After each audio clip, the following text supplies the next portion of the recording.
জঙ্গলে মঙ্গল খুঁজতে গিয়ে অলোক নামের বোকাশোকা ছেলেটি না জেনেই ভুলবশত এক ভ্যাম্পায়ারের রাজ্যে চলে যায়। সেখানে পরিচয় হয় এক সুন্দরী মেয়ে তারকার সাথে। ধীরে ধীরে বন্ধুত্ব, এরপর মনের কোণে লুকিয়ে থাকা ভালোবাসার জন্ম নেয়।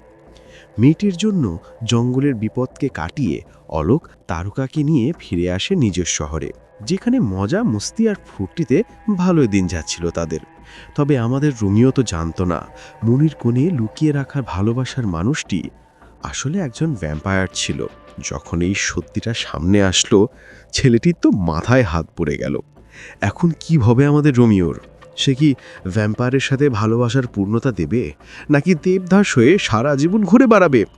রোমাঞ্চকর কাহিনী, হরর আর ট্রেলারে ভরপুর থামানোভির কাহিনী আজ আপনাদের সাথে শেয়ার করব। সো ভিউয়ার্স, জলদি জলদি সাবস্ক্রাইব করে নিন। তো চলুন বেশি কথা না বাড়িয়ে শুধু কলা থাক আজকের মুভির এক্সপ্লেনেশন। রাতের বেলা ঘন জঙ্গলের মধ্য থেকে একদল সৈন্যবাহিনী তাদের নির্দিষ্ট গন্তব্যে যাচ্ছিল। যেতে যেতে অনেকটা পথ পাড়ি দেওয়ার পর তারা বুঝতে পারে গভীর জঙ্গলের মধ্যে আশেপাশে তাদের জন্য হয়তো বিপদ অপেক্ষা করছে। এই বিষয়ে একজন সৈন্য তার সেনাপ্রধানকে বলে, সেকেন্দার সাহেব, আমাদের এখান থেকে ফিরে যাওয়া উচিত। আমার মনে হচ্ছে এখানে আমাদের জন্য বিপদ রয়েছে, আশেপাশে হয়তো ভ্যাম্পায়ার রয়েছে। সেকেন্দার বলে, আমাকে পাহাড়, নদী, জঙ্গল, মানুষ, পশু পাখি পর্যন্ত ভয় পায়, আর তুমি সামান্য কাহিনী দিয়ে আমাকে ভয় দেওয়ার চেষ্টা করছো। এই বলেই সেকেন্দার তার সহকর্মীদের নিয়ে সামনে এগিয়ে যেতে শুরু করে। ঠিক সেই মুহূর্তে ভ্যাম্পায়ারের দল তাদের উপর আক্রমণ করে। সেকেন্দারের সামনে একটা ভ্যাম্পায়ার এসে বলে, ভারতের উপর কবজা করার চাচ্ছিস? দাঁড়া, দেখাচ্ছি মজা। এই বলে সেখানে সেকেন্দার রক্ত চুষতে থাকে। সিন পরিবর্তন হয়। বর্তমানে দেখা যায় একজন ঘোস্ট হান্টার লাইভ ভিডিওতে কবরের মধ্যে সকলের সামনে ভূতের সাথে ইন্টারাকশন করিয়ে দিচ্ছে। তবে ভূত বেচারা রেগে গিয়েছে, কারণ তার 50 টাকার চক্করে আধা ঘন্টারও বেশি সময় ধরে কবরের মধ্যে তাকে ভূতের অ্যাক্টিং করতে হচ্ছে। লোকটা কথা রেগে বলায় এই বিষয়টা লাইভে চারিদিকে ভাইরাল হয়ে পড়ে। তাই নিয়ে তার অপর দুই বন্ধু হাসাহাসি করতে শুরু করে। তারা 3 বন্ধু মিলে জঙ্গলে ট্যুর দিতে এসেছে। ছেলেটির নাম হচ্ছে অলোক। অলোক সাহেব জঙ্গলে মঙ্গল খুঁজতে বেরিয়ে পড়ে। এই জঙ্গলে নেটওয়ার্কও পাওয়া যায় না। 3 বন্ধু মিলে হাঁটতে শুরু করে। অনেকটা গভীর পথ গেলেন, এরপর তারা সেলফি নিতে শুরু করে। সেলফি নিয়ে শেষ হলে ছবি দেখতে গেলেন অলোকের চোখ তো ছানা বড় হয়ে যায়, কারণ তার পেছনে গিয়া বড় এক ভাল্লুক দেখা যাচ্ছে, যা দেখে সকলে আতঙ্কিত হয়ে দৌড়ে পালাতে শুরু করে। বাকি দুজন পালাতে পারলেও অলোকের পিছনে ভাল্লুক পড়ে যায়। এক পর্যায়ে তার উপর আক্রমণ করেই বসে। অলোক কোনো মতে নিজের প্রাণ বাঁচিয়ে একটা গাছের শেকড়ের মধ্যে লুকিয়ে যায়। পরিস্থিতি ভয়ানক দেখে অলোক যেন জ্ঞানীহারা হয়ে যায়। ঠিক এই মুহূর্তে কিছু একটা ভাল্লুককে ছিটতে ফেলে দেয়। হুট করে একটা সুন্দরী মেয়ে চলে আসে। মেয়েটা টেনে অলোককে ফাটিয়ে বের করে নিয়ে আসে। এরপর অলোকের হার্টবিট চেক করে মিষ্টি একটা হাসি দেয়। অলোক সাহেবের হুঁশ ফিরে আসলেও এত সুন্দরী মেয়ে দেখে সে আবার বেহুশ হয়ে যায়। মেয়েটি সারা রাত ওদের দেখাশোনাই করে। পরদিন হুট করেই মেয়েটার ঘুম ভাঙে, তবে আশেপাশে সেই ছেলেটাকে সে দেখতে পায় না। ওয়াশরুমের মধ্যে গেলে অলোক না থাকলেও কমোটের মধ্যে কিন্তু সাপ দেখতে পাওয়া যায়। বাইরে দেখা যায় অলোক পাথরের সাহায্যে আগুন জ্বালাতে চেষ্টা করছে। হুট করেই তার সামনে মেয়েটি চলে আসে। দুজনকে অপলক দৃষ্টিতে দেখছে। মেয়েটা অলোকের হার্টের উপর হাত দেয় আর শরীরে হাত দিয়ে শারীরিক অবস্থা বোঝার চেষ্টা করে। অলোক বলে, আগুন লেগে গিয়েছে। ও সরি, আমার ক্ষুধা লেগে গিয়েছে। মেয়েটা বলে, বাইরে বিপদ রয়েছে, তোমার বাইরে আসা উচিত হয়নি।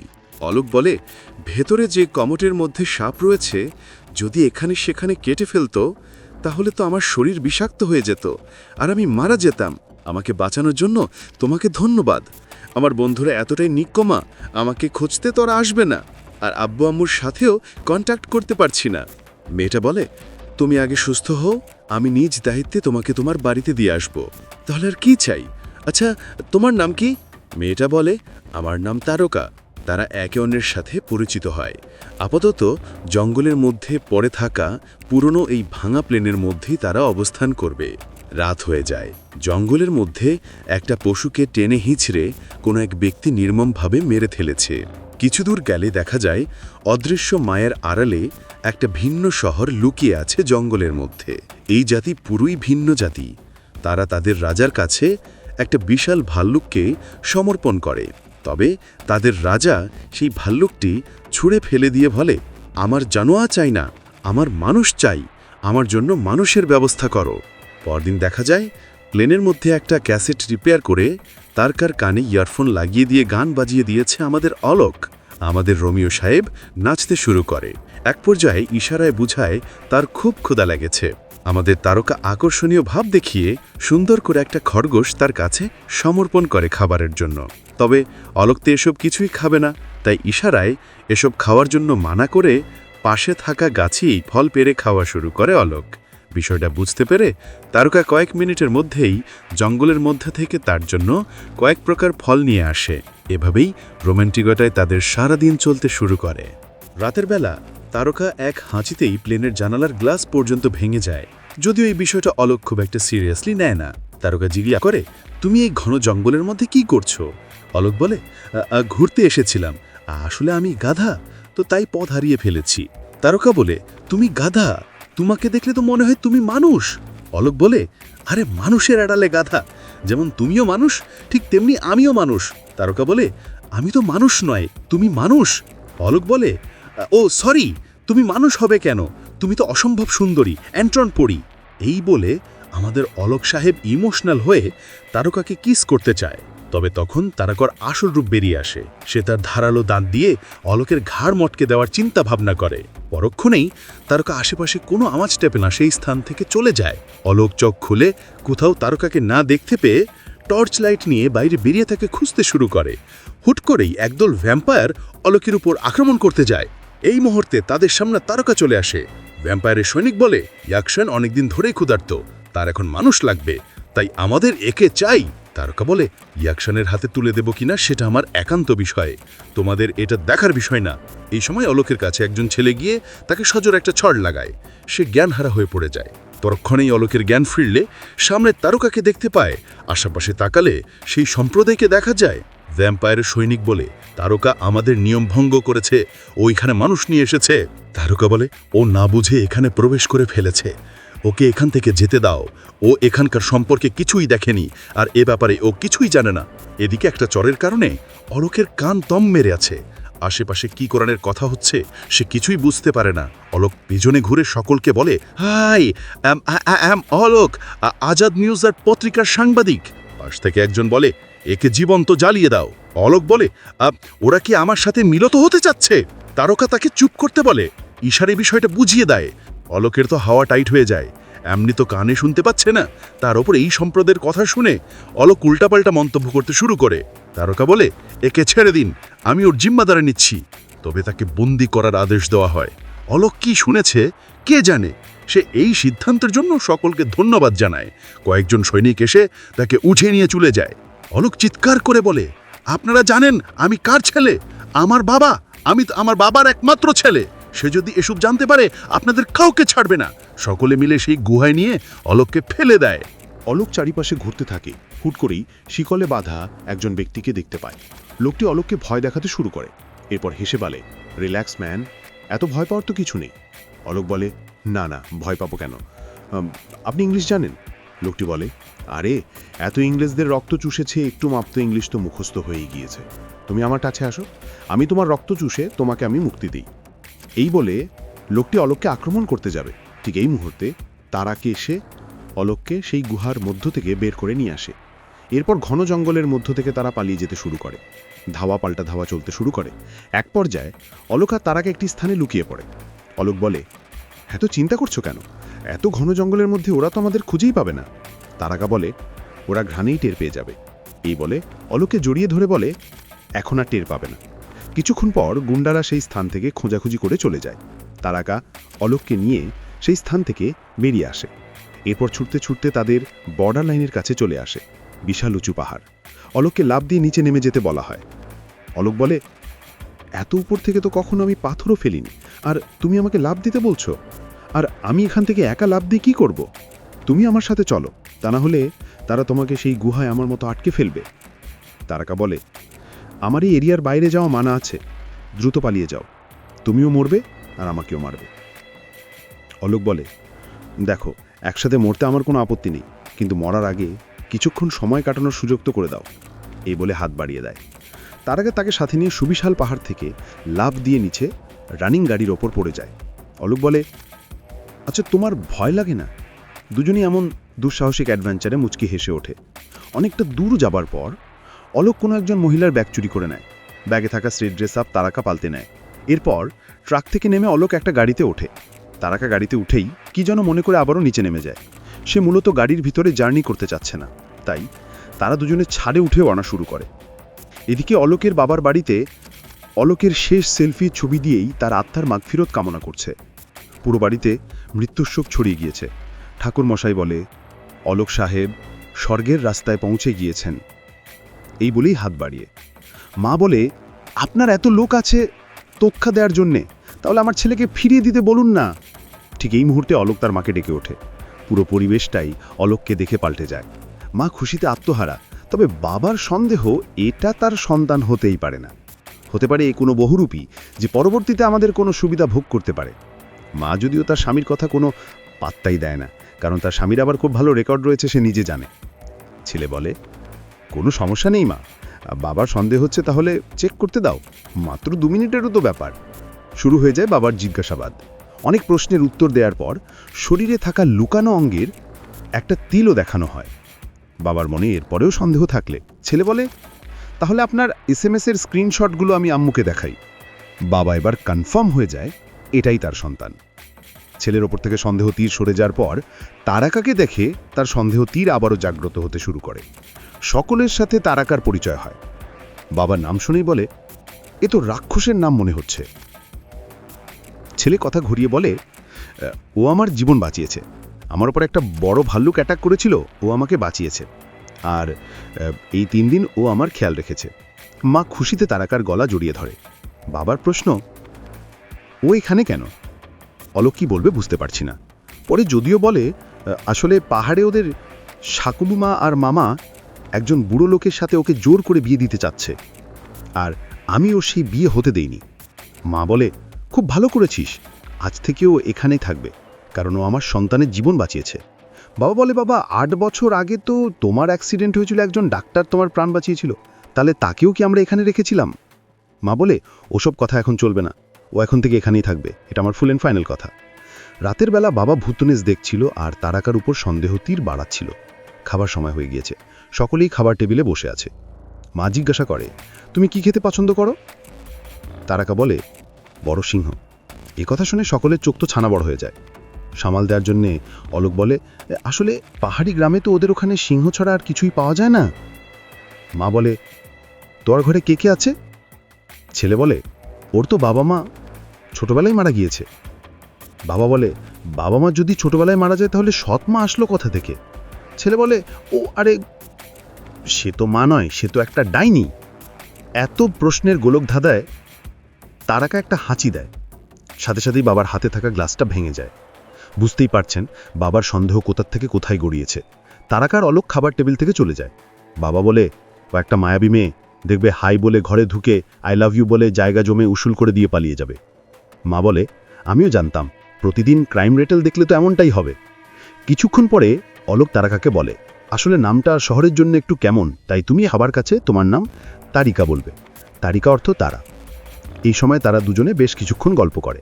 তারাকা বলে, আমরা কিন্তু মিথ্যে কথা বলি না। অলোক বলে, কেন বলবে না? কোনো মিথ্যার কারণে যদি কারো উপকার হয় তাহলে ওটাকে মিথ্যা বলে না, ওটা সত্যি কথা। কথায় কথায় হঠাৎ করে তারাকা গায়েব হয়ে যায়। অলোক তাকে চারিদিকে খুঁজতে শুরু করে। শাকচুনির আওয়াজে আমাদের তারকা হাসতে শুরু করে। আসলে ও এভাবেই হাসে। তারকা খাটের উপর শোবে না, তাই খাটের নিচে চুপ করে শুয়ে আছে। দুজনেই বেশ কিছুক্ষণ খাটের নিচে শুয়ে থেকে গল্প করে। এদিকে শিকনে বাঁধা সেই ইয়াকশন তার সৈনিককে বলে, ও একজন ভ্যাম্পায়ার হয়ে মানুষকে ভালোবেসেছে, এটা আমাদের নিয়মের বাইরে। এখন থেকে তোরাও নিয়ম ভেঙে সকল কাজ করবি, যা আমাদের এরিয়ার বাইরে গিয়ে ওকে নিয়ে আয়। গভীর রাতে বাবা পানি খেতে রান্নাঘরে যায়। কেমন যেন অদ্ভুত কিছু দেখতে পায়। সে খেয়াল করে তারকা এই গাছ থেকে অন্য কাছে লাফ দিয়ে চলে যাচ্ছে। দ্রুত বাবা এই বিষয়টা সম্পর্কে তার স্ত্রীকে জানায়। তবে তার স্ত্রী এসব কথায় তেমন কোনো পাত্তাই দেয় না। অবশেষে সে ভয়ে তার স্ত্রীর পাশে শুয়ে পড়ে। এদিকে অলোক কুকুরের ডাক শুনে বাইরে গিয়ে দেখে তারকা একটা কুকুরকে খাওয়ার চেষ্টা করছে। অলোক বলে, তোমার এত সুন্দর কুকুরকে দেখে খেতে ইচ্ছে করছে? আচ্ছা, আমি তোমার জন্য কালকে এর ব্যবস্থা করব। পরদিন অফিসে তার কলিগকে তাকে বাঁচানো মেয়েটির কথা বলে। কলিগ বলে, জঙ্গলে থাকা মেয়ে খুব একটা তার সুন্দর হবে না।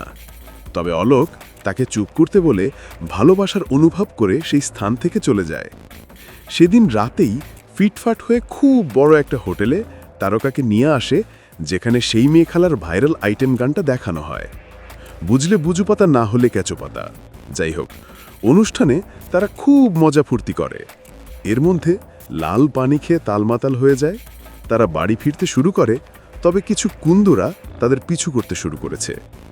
তারা দুই পক্ষ একটি স্থানে থামে। তারকাকে গাড়িতে বসতে বলে সে বাইরে গিয়ে সেই ছেলেদের সাথে কথা বলতে শুরু করে। আসলে সেই হোটেলেই মাতাল হয়ে তারকা এই ছেলেদের সাথে খুব এনজয় করছিল, যার জন্য ছেলেদের তো এখন নেশা ধরে গিয়েছে। অলোক তাদের বোঝানোর চেষ্টা করে, তবে ছেলেগুলো অলোককে মারতে শুরু করে। লুকিং গ্লাসে এই সব কিছু দেখে তারকা হিংস্র দানবীয় রূপে রূপান্তরিত হয়ে যায়। এমন পরিস্থিতি দেখে এক একজন ছেলে ভয়ে পালাতে শুরু করে, তবে কারোরই শেষ রক্ষা হয় না। খুঁজে খুঁজে তারকা তাদের আঘাত করতে শুরু করে। এক পর্যায়ে রক্ত দেখে সে নিজেকে সামলাতে পারে না। যেই মুহূর্তে রক্ত পান করতে যাবে, ঠিক সেই মুহূর্তে অলোক চলে আসে, তাই তারকা তাদের ছেড়ে দেয়। এরপর তারা সেই স্থান থেকে বেরিয়ে আসে। তবে ওই যে ভ্যাম্পায়ার সৈনিক, সেই সেখানে গিয়ে আহত ছেলেদের মেরেই ফেলে। বাড়িয়ে নেই, অলোক জিজ্ঞেস করে, তুমি কি করতে চাচ্ছিলে? তুমি কি আদমখোর? তারকা বলে, না, আমি তো শুধু রক্ত পান করি। অলোক বলে, কেমন শখ তোমার! এত শখের বাইরে রক্ত খাওয়ার শখ তোমার হয়েছে কি করে? সাধারণ মানুষ তো কুকুর, বিড়াল, সাপ, বিচ্ছে সব কিছু খায়, কিন্তু রক্ত কে খায় রে ভাই? আচ্ছা, তুমি কি ভ্যাম্পায়ার? ভ্যাম্পায়ার তো রোডে যেতে পারে না, মানুষের রক্ত পান করে, তাদেরকে আয়নায় দেখা যায় না, কিন্তু তোমাকে তো আয়নায় দেখা যাচ্ছে। তুমি কি হাইব্রিড নাকি? তারকা বলে, আমরা বেদাল, আমরা শুধু রক্ত পান করি, তবে আমরা মানুষের রক্ত পান করি না। আগে আমরা মানুষের রক্ত পান করতাম, 1900 সালের পর থেকে আমরা এসব আর করি না। শহরের ভয়ানক যুদ্ধ চলছিল, আমরা সেই মানুষদের রক্ত পান করতে সেখানে পৌঁছে যাই, যেখানে যাওয়ার পর দেখতে পাই হাজারো মাসুম লোক মৃত অবস্থায় পড়ে রয়েছে। এত রক্ত আমরা জীবনে কখনো দেখিনি। তবে এমন কোনো জাতি নেই যারা নিজেদের মধ্যে এত রক্তাক্ত কাহিনী ঘটায়। সেদিন থেকে আমরা বুঝতে পারি মানুষ অনেক বিষাক্ত মনের হয়, কারণ ওদের রক্তই বিষাক্ত। এরপর থেকে আমরা সিদ্ধান্ত নিই মানুষের রক্ত আমরা পান করব না। আমাদের দলের ইয়াকশান মানুষের রক্ত খেতে চায়, তাই তো তাকে আমরা অভিশপ্ত ওই গুহার মধ্যে আটকে রেখেছি। সে হচ্ছে সবচেয়ে ভয়ানক এবং শক্তিশালী ভ্যাম্পায়ার। সে আমাদের নায়ক, তার জন্যই আমরা সবাই বেদাল হয়েছি। সে হচ্ছে আমাদের থামা। আমরা সকলে মানুষের খুন করব না এরকম নিয়ম করেছিলাম, তবে সে এসব নিয়ম মানতে নারাজ। সে আমাদের পূর্ব জনমগুরু ছিল, তাই তো তাকে বাঁচিয়ে রাখা আমাদের ধর্ম ছিল। এজন্যই তাকে আমরা না মেরে আটকে রাখি। আমি মানুষ নই, আমার হৃদয় নেই, কিন্তু তোমার হৃদয় আমাকে টানে। ঠিক এই মুহূর্তে ইন্সপেক্টর বেকে আলম অলোকের বাড়িতে প্রবেশ করে এবং আজকে সেই পার্টির ঘটনার ব্যাপারে জিজ্ঞেস করতে শুরু করে। দূর থেকে অলোক ইশারায় তাকে এসব অস্বীকার করতে বলে, তবে আমাদের তারকা তো আগেই বলেছে সে কখনোই মিথ্যে কথা বলে না, তাই তারকা সত্যিটা বলতে শুরু করে। আলম সাহেব বলে, আমার তার সাথে আলাদা করে কথা বলতে হবে। দরজা আটকে পর্দা টেনে দেওয়া হয়। আলম সাহেব তার আসল রূপ দেখায়। তারকা অবাক হয়ে বলে, আপনিও বেবাল? আলম বলে, হ্যাঁ, আমি বুঝতে পেরেছিলাম, কিন্তু তুমি ওদের কেন মারলে? এই বলে ভিডিও দেখায়। আলম বলে, এই বিষয়টা জানাজানি হয়ে গেলে কি হবে বুঝতে পারছ? তুমি কোথা থেকে এসেছো আর কেন ওদের মেরেছ? তারকা বলে, আসলে ওরা অলোককে মারছিল, আমি নিজের উপর কন্ট্রোল হারিয়ে ফেলে ওদেরকে আহত করেছিলাম, এরপর আমার আর কিছু মনে নেই। আলম বলে, 175 বছর ধরে আমি কাজ করছি মানুষ আর আমাদের জাতির মধ্যে দূরত্ব বজায় রাখতে, যাতে কেউ কখনো আমাদের ব্যাপারটা টের না পায়। তুমি কিন্তু নিয়মটা ভঙ্গ করে ফেলেছ, শুধুমাত্র ওই অলোকের জন্য। তুমি ওর পরিবারের জন্য বিপদ হয়ে দাঁড়াতে পারো, তাই তার আগে এই স্থান থেকে চলে যাও। বাইরে বেরিয়ে সে নিজের রুমে গিয়ে তারকা অলোককে বলে, এই পুলিশ সব জানে আমি ওই ছেলেদের সাথে কি করেছি। অলোক বলে, তুমি তো ওদের মারোনি। তারকা বলে, পারি না, তবে আমি শুধুমাত্র এইটুকু জানি আমার জন্য তোমার ক্ষতি হতে পারে। আমি একজন বেদাল, পরবর্তীতে যদি কোনো কারণে নিজের ওপর কন্ট্রোল হারিয়ে ফেলি আর তোমার কিছু হয়ে যায়, তখন আমি তোমার সাথে থাকতে চাই, কিন্তু আমরা একসাথে থাকতে পারবো না, আমাকে চলে যেতে হবে। অলোক তাকে আটকাতে গেলে তারকা নিজের বেদাল রূপে ফিরে আসে। বাধ্য হয়ে অলোক তারকাকে গাড়িতে উঠিয়ে দেয়, এরপর গাড়ি ছেড়ে দেয়। কিছুক্ষণ পর অলোক নিজেকে সামলাতে না পেরে নিজের গাড়ি নিয়ে আবারও তারকার গাড়ির পিছু করতে শুরু করে আর চিৎকার করে বলে, প্লিজ তুমি চলে যেও না, থেমে যাও। ঠিক এই মুহূর্তে অলোকের গাড়ি অ্যাক্সিডেন্ট করে। অবশেষে তারকা গাড়ি থেকে বেরিয়ে এসে অলোককে বাঁচিয়ে নেয়। অলোক শ্বাস নিতে পারছে না, মনে হচ্ছে যেন মৃত্যুর দুয়ারে পৌঁছে গিয়েছে। সিন কাট হয়ে যায়। পরবর্তীতে হসপিটালে দেখা যায় তারকা আর অলোকের পরিবার অপেক্ষা করছে। অলোকের অবস্থা খুবই ক্রিটিক্যাল। কিছুক্ষণ পর ডাক্তার এসে জানায়, আমি খুবই দুঃখিত, অর্থাৎ অলোক আর বেঁচে নেই। এই মুহূর্তে অলোকের শরীরে কেমন যেন পরিবর্তন আসতে শুরু করে। অলোকের গলার কাছে আমরা দুটো ক্ষতস্থান দেখতে পাই, অর্থাৎ তারকা তার রক্ত পান করেছিল। মিমি সেই অলোকের শরীরের সমস্ত ক্ষত মুছে যায়। অলোক চোখ মেলতেই ভয়ানক এক ভ্যাম্পায়ার হয়ে যায়। এই বিষয়টা সেই ভেদার সহ বুঝতে পেরে যায়। এদিকে অ্যাকশন খুশিতে হেসে ওঠে। কিছুক্ষণ পর নার্স কেবিনে এসে দেখতে পায় পেশেন্ট নেই। সকলেই খোঁজাখুঁজি শুরু করেছে। আসলে অলোক ব্লাড ব্যাংক থেকে তার ইচ্ছামতো রক্ত পান করছে। হুট করেই ছেলের এমন ভয়ানক রূপ দেখে বাবা সেখানেই বেহুশ হয়ে যায়। পরদিন সকালবেলা বাবার হুঁশ ফিরে এসেছে। সে ভয়ে ভয়ে কালকে সম্পূর্ণ কাহিনী বলতে শুরু করে। তবে মা ভাবে হয়তো স্বামীর মাথা নষ্ট হয়ে গিয়েছে। এদিকে অলোক নিজের হার্টবিট পালস ফিল করতে পারছে না। এ ব্যাপারে সে তারকাকে জানায়। হুট করেই তারকা ভয়ানক রূপ দেখায়, যা দেখে অলোকও তার ভয়ানক রূপ দেখায়। পরে যদিও সে নিজে অবাক হয়ে যায়। অলোক বলে, তুমি আমাকে আমার মতো কেন বানিয়ে দিলে? আমি মরে গেছি, আমি এখন আর মানুষ নই, আমার জীবন তো বরবাদ হয়ে গেল, আমি তো এখন সুস্বাদু খাবারগুলো খেতে পারবো না। তুমি কেন এমনটা করলে? তোমার মতো কেন আমাকে বানিয়ে দিলে? তারকা বলে, আমি এমনটা না করলে তুমি মারা যেতে। রেগে অলোক তাকে নানা ধরনের কথা শোনাতে শুরু করে। এসব কথা বন্ধ করার জন্য তারকা তাকে কিস করে বলে, তুমি মৃত্যুর পথে চলে গিয়েছিলে, আমি তোমাকে মরতে দিতে চাইনি। ঠিক তখনই অতীতের কাহিনী দেখানো হয়। মানুষ হয়ে না পারলেও আমি তোমার সাথে বেদাল হয়ে থাকতে চাই। যাক, অবশেষে তাদের ভালোবাসা পূর্ণতা পায়। বেদাল রাজ্যে ইয়াকশান বলে, তারকা নিয়ম ভঙ্গ করে মানুষের রক্ত পান করে তাকে বেদাল বানিয়েছে, তাই এখন ওকে বন্দি করা হবে আর আমাকে মুক্তি দেবে।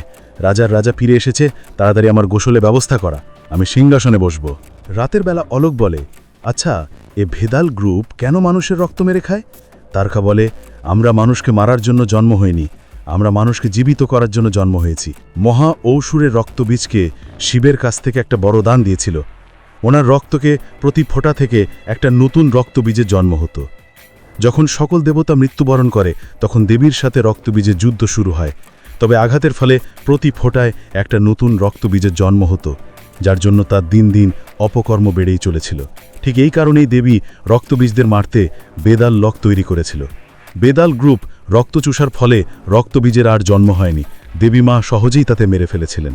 মানুষ জাতির জন্য আমাদের বেঁচে থাকার কিছু নিয়ম কানুন তৈরি করেছিল, আর আমরা সেই নিয়ম পালন করি পৃথিবীকে রক্ষা করার জন্য। অলোক বলে, কি রক্ষা করব? আমার নিজের কিছু হয়ে গেলে আমাকে কে বাঁচাবে? এই মুহূর্তে ধারালো অস্ত্র দিয়ে তারকা অলোককে আঘাত করে। কিছুক্ষণ পর কাহিনী দেখে তারকা বলে, নাটক কম করো তো, ভালো করে দেখো তোমার কিছুই হয়নি, আর তোমার আর কিছুই হবেও না, আর ভয়ও পেও না তুমি। তবে তোমার এসব কিছু নিয়ন্ত্রণ করতে সময় লাগবে, আর ধীরে ধীরে এসব কিছু তুমি শিখেও যাবে, তোমার শক্তি ধীরে ধীরে বেড়ে যাবে। নিজের ফ্লোরে পৌঁছে যায়। এ সকল বিষয়বস্তু দেখে তাদের বন্ধুদের হাওয়া টাইট হয়ে যায়। যদিও মানুষকে দেখে রক্তের পিপাসা বেড়ে যায়, তবুও তার নিয়ন্ত্রণ করতে হবে এসব কিছু। একদিন আচমকা তার বাবা তার সন্তানের বড় বড় দাঁত দেখে ফেলে। পরবর্তীতে দাঁত দেখতে চাইলে অলোক অনেক কষ্টে এই বিষয়টা কন্ট্রোল করে ফেলে। এরপর দাঁত দেখালে তার বাবা নিজেই অবাক হয়ে যায় যে তার সাথে এসব কি ঘটছে। বাবা পরক্ষণেই তার ছেলের অমন দাঁত নিয়ে পুলিশের কাছে কমপ্লেন করে। আমাদের সেই আলম স্যারের কাছে সম্পূর্ণ বিষয়টা খুলে বলে। বাবা বলে, আমার ছেলে একটা শয়তান, তার এত বিশাল বিশাল আমি দাঁত দেখতে পেয়েছি। আমার ছেলে ওই মেয়েটার জন্য শয়তান হয়ে গিয়েছে, ওই মেয়েটা নিশ্চয়ই ডাইনি। আলম বলে, আপনি এ ব্যাপারে কাউকে কিছু বলবেন না, আমি ওদের ব্যবস্থা করে দিচ্ছি, আপনি নিশ্চিন্তে ঘরে চলে যান। বেদাল শহরের রাজা, অর্থাৎ থামা বলতে শুধু ইয়াকশন কি সবাই মানে। তবে পূর্বপুরুষ থেকে বলা হয়েছে যদি কোনো বেদালের হৃদয় থাকে তাহলে সেই হবে পুরুষ সাম্রাজ্যের আসল রাজা, অর্থাৎ বড় থামা। তবে অনেকে এই কথা বিশ্বাস করে না, কারণ এখন পর্যন্ত যত মানুষ বেদাল হয়েছে তাদের কারো শরীরের মধ্যেই হৃদয় কাজ করছিল না। তাহলে কি করে একটা বেদাল মানুষের শরীরে হৃদয়ের স্পন্দন পাওয়া যাবে? বেদাল প্রধান তার সৈনিককে নির্দেশ দেয় গিয়ে তারকা এবং বেদালকে সেখানে নিয়ে আসতে। এদিকে দুইজনারই ট্রেনিং খুব ভালোই চলছে, আর বাবা গোয়েন্দাগিরি তুমুলভাবে চালাচ্ছে। একসময় সময়বাধ্য হয়ে ছেলে বাবাকে সবটা খুলে বলে। বাবা কান্নায় ভেঙে পড়ে। বাবা বলে, তোকে ঠিক করতে ডাক্তার না হলে তান্ত্রিক কিংবা চমৎকারী বাবার কাছে আমি নিয়ে যাব। ছেলে বলে, এসব কিছুই হবে না বাবা, কেউ কিচ্ছু করতে পারবে না আমার। তবে বাবা নাছোড়বান্দা, তাই ছেলেকে নিয়ে ওয়ান কাইন্ড অফ তান্ত্রিকের কাছে যায়। লোকটার সম্পূর্ণ কাহিনী শুনে বলে, এখন আর কোনো কিছুই পরিবর্তন করতে পারবেন না, যা হয়েছে সৃষ্টিকর্তার ইচ্ছেতেই হয়েছে। অলোক তার বাবাকে বলে, বাবা আপনি যাকে ডাইনি শয়তান বলেন ওই মেয়েটা আপনার ছেলেকে একটা নতুন জীবন দিয়েছে। আপনার ছেলে ওই মেয়েটাকে ভালোবাসে। পরক্ষণেই বেদাল গ্রুপের লোক অলোককে ফলো করতে শুরু করে। এই বিষয়টা অলোক তারকাকে জানিয়ে দেয়। তারকা বলে, যত দ্রুত সম্ভব ওই স্থান থেকে পালিয়ে যাও। পালাতে পালাতে রাত হয়ে যায়। একটা বিল্ডিংয়ের ওপর চারদিকে বাদুড় ছড়িয়ে গিয়েছে। কিছুক্ষণ পর আমাদের চিরচেনা মুখ ভারণের অর্থাৎ বেদিয়া মুভির ভিসুরের এন্ট্রি হয়। ভিসুর অলোকে রক্তপান করতে চাচ্ছে। এই নিয়ে দুই পক্ষের মধ্যে মারামারি শুরু হয়ে যায়। ভিসু তার আসল রূপে ফিরে আসে। মারামারির এক পর্যায়ে অলোক ছাদ থেকে পড়ে গেলে তারকা তাকে বাঁচিয়ে নেয়। এরপর তারা দুজনেই শপিং মলে লুকিয়ে পড়ে। ভেসু তাদের খুঁজতে গিয়ে আয়নার মধ্যে নিজের চেহারা দেখে নিজেই ভয়ে আটকে উঠে। কিছুক্ষণ পর নিজের আসল রূপে ফিরে আসে। এরপর মলে থাকা জামা কাপড় সে পরে নেয়। তারকা অলোক লুকিয়ে আলম অফিসারের বাড়িতে চলে আসে।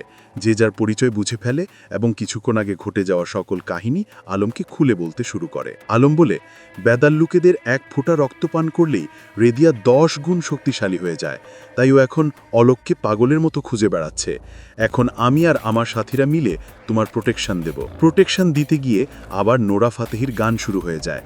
তালমাতাল হয়ে সকলে নাচতে শুরু করে। নানা ধরনের লাল পানীয় চলে।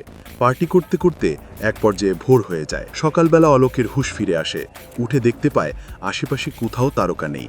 আসলে মূল কাহিনী হচ্ছে, গতকাল রাতে বেদাল গ্রুপের লোকেরা সেই পার্টিতে চলে এসেছিল। পূর্বপুরুষ থেকে নিয়ম ছিল, যদি কেউ মানুষের রক্ত পান করে তাকে বেদাল বানিয়ে দেয়, তাহলে সেই বেদালকে নিয়ম ভাঙার অপরাধে 100 বছরের জন্য অভিশপ্ত গুহায় আটকে রাখা হবে। আর তার পূর্ববর্তী যে আটক রয়েছে অর্থাৎ বর্তমানে ইয়াকশন মুক্তি পাবে। এই নির্মম সত্যতা কিন্তু তারকা জানত। এরপরও অলোকের প্রাণ বাঁচাতে সে এই শাস্তি মেনে নেয়।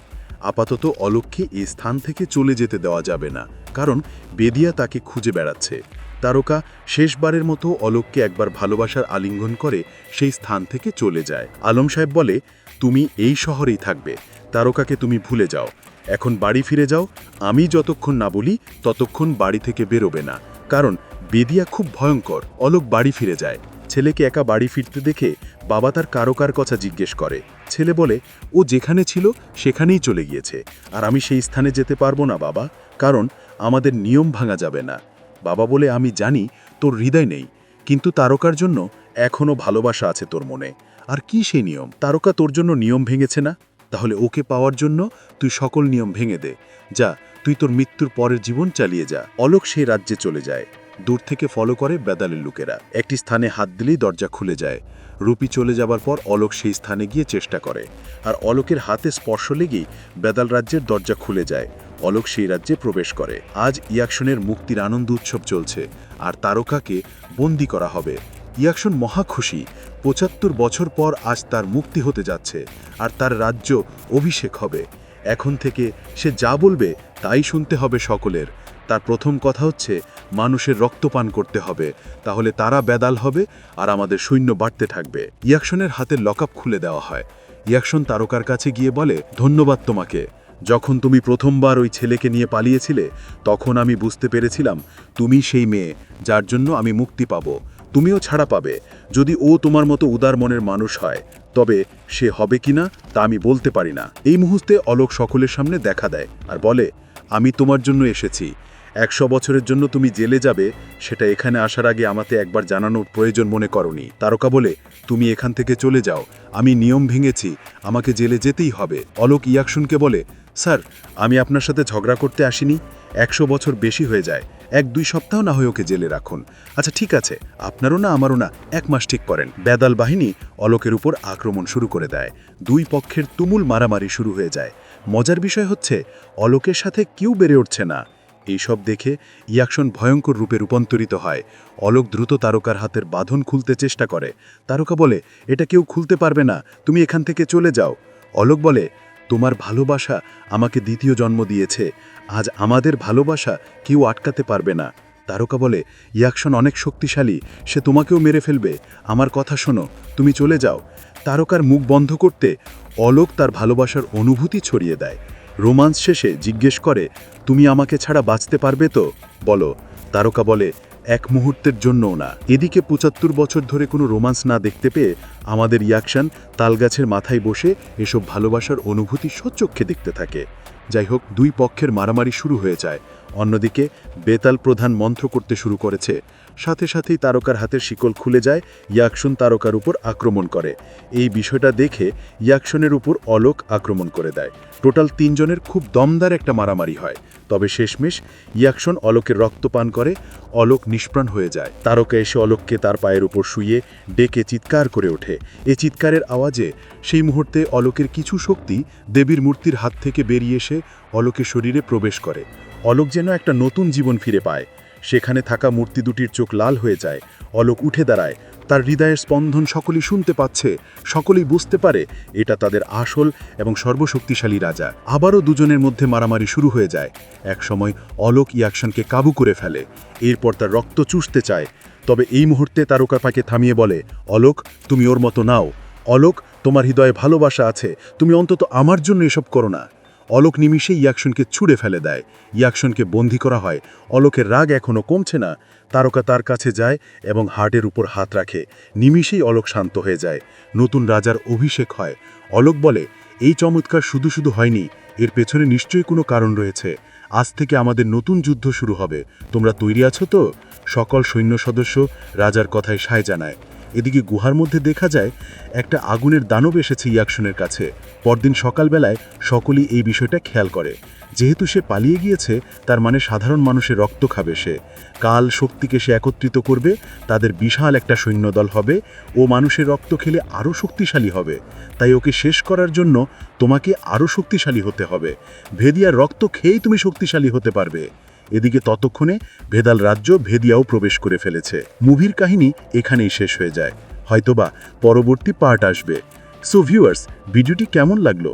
ভালো লাগলে লাইক, কমেন্ট, শেয়ার এবং সাবস্ক্রাইব করবেন। আর এতক্ষণ আমার সঙ্গে থাকার জন্য আপনাদের সকলকে অসংখ্য ধন্যবাদ।